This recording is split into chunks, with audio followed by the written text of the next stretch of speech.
Decimos que la política es una actividad permanente del hombre.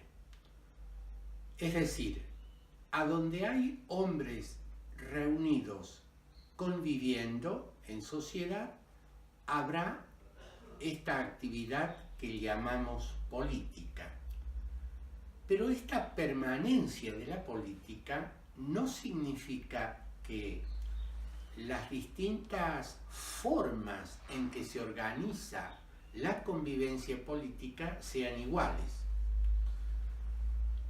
Lo mismo dicho de otra manera, siempre el hombre vivirá políticamente. No siempre las formas que la convivencia política adquiere serán iguales. Lo que queremos plantear ahora son las distintas formas que ha adquirido la convivencia política en Occidente desde el siglo VI o VII a.C. hasta hoy, el siglo XXI. Naturalmente que esto no es la totalidad de las formas políticas que ha adquirido la convivencia humana, sino que nos hemos restringido al círculo cultural de Occidente desde este punto de inicio que sería el mundo griego, donde se organizan en ese espacio cultural llamado Grecia las polis. Y así tenemos entonces una primera forma política que es la polis. Acabamos de decir el mundo griego en singular, y en realidad ese mundo griego no se expresaba en una única forma política, sino que en ese espacio, geográficamente hablando, más o menos la Grecia de hoy, lo que existían eran varias decenas, aproximadamente unas 200 polis. Polis es un término que lo traduciríamos por ciudad.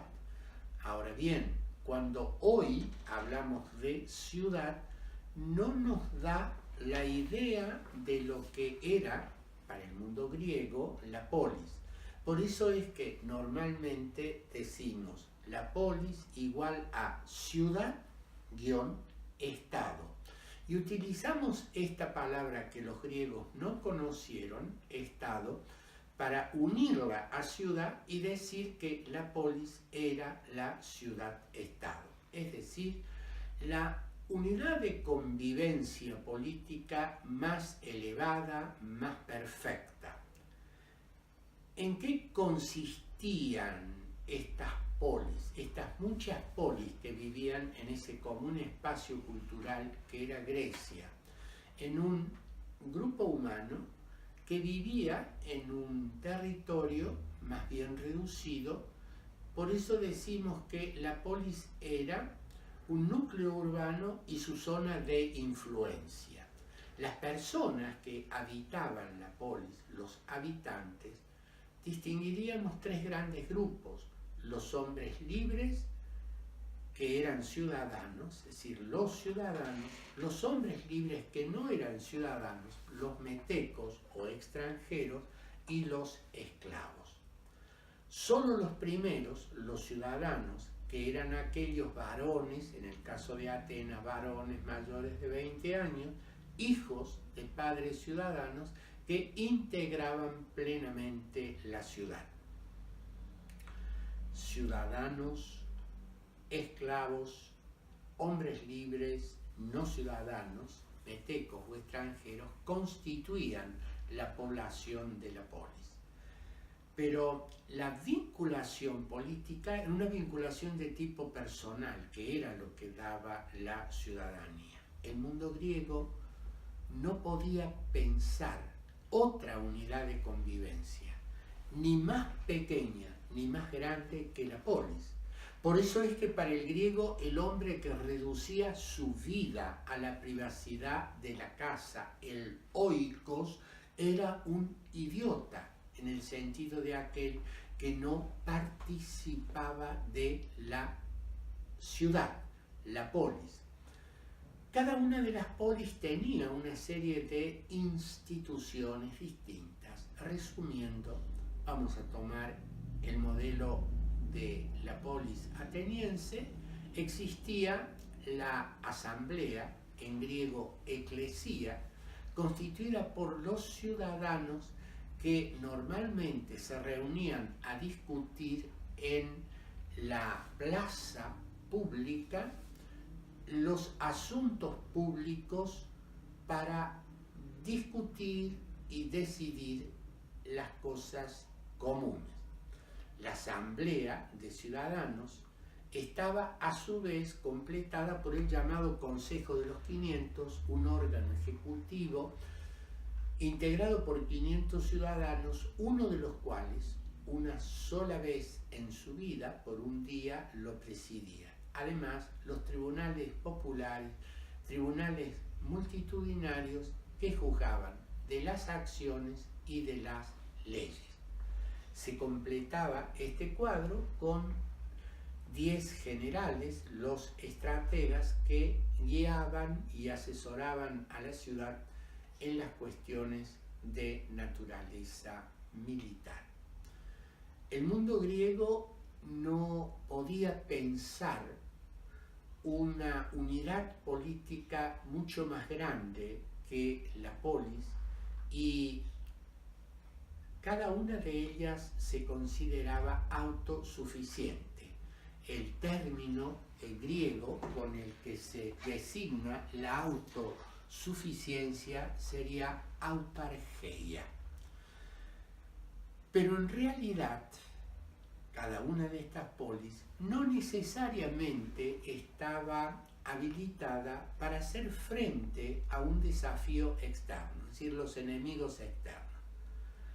En el occidente del mundo griego aparecerá un desafío que terminará dominando al mundo griego, son los romanos, y al oriente de Grecia, otro gran imperio, los persas, serán sus tradicionales enemigos. Las polis, para hacer frente a ese desafío externo común, sin perjuicio de su ideal de autosuficiencia, autarkeia, realizaban uniones transitorias de polis a las que se le denominaba anfictionía. Ese mundo griego organizado en esta primera forma política, la polis, las polis, terminó desapareciendo hacia el final del primer siglo antes de Cristo, y tendremos en el comienzo de la era cristiana otra forma política que tendrá características muy distintas a la de la polis. Me refiero al imperio. Roma, inicialmente, ustedes saben, Roma fue fundada en el siglo VIII a.C. y en sus comienzos era una pequeña unidad, Roma, la ciudad, de la cual podríamos hablar de esta civitas romana, como hemos hablado hasta este momento de la polis griega o de las polis griegas. Pero este núcleo originariamente pequeño, Roma, se expandió hacia oriente y a occidente hasta tener la más vasta superficie geográfica que una unidad política en el mundo antiguo hubiera conocido. Y así aparece el imperio. El imperio en realidad es una fórmula política traída de Oriente. ¿Y en qué consistirá este imperio? En que hay una figura, el imperator, que reside en el centro del poder, Roma, la capital, y que extiende sus dominios hacia todos los límites del imperio que cada vez se van extendiendo más. Hay una expresión conocida por todos nosotros que se suele decir: todos los caminos conducen a Roma. Esto nace de que Roma, el imperio, realiza entre una de sus obras principales las vías de comunicación, las rutas que conectan los lugares más lejanos del imperio con el centro.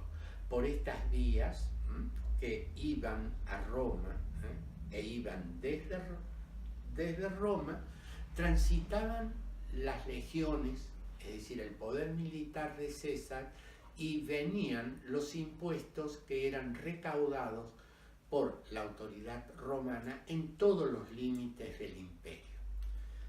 Ahora bien, Roma estructura esta unidad política tan vasta, y casualmente para que pudiera ser manejado, de la siguiente manera: un centro de poder, el imperator, el emperador, que a través de un procurador, de un representante de César, estaba en cada uno de los lugares del imperio.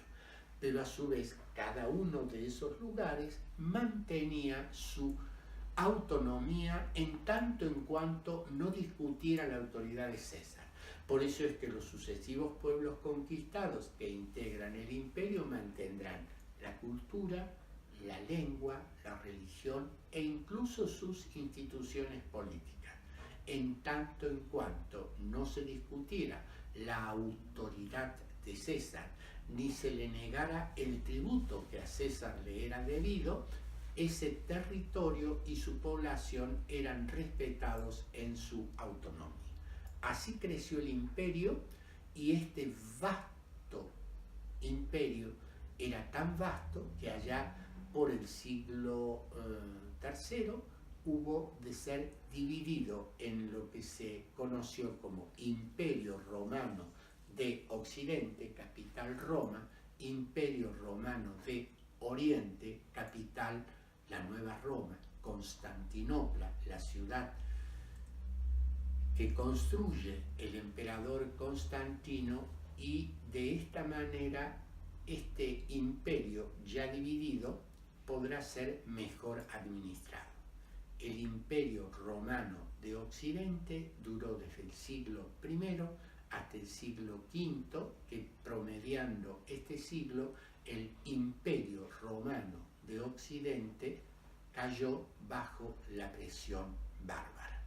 Y así pasaremos a otra forma política que tiene un signo totalmente contrario, que lo desarrollaremos en nuestro próximo blog.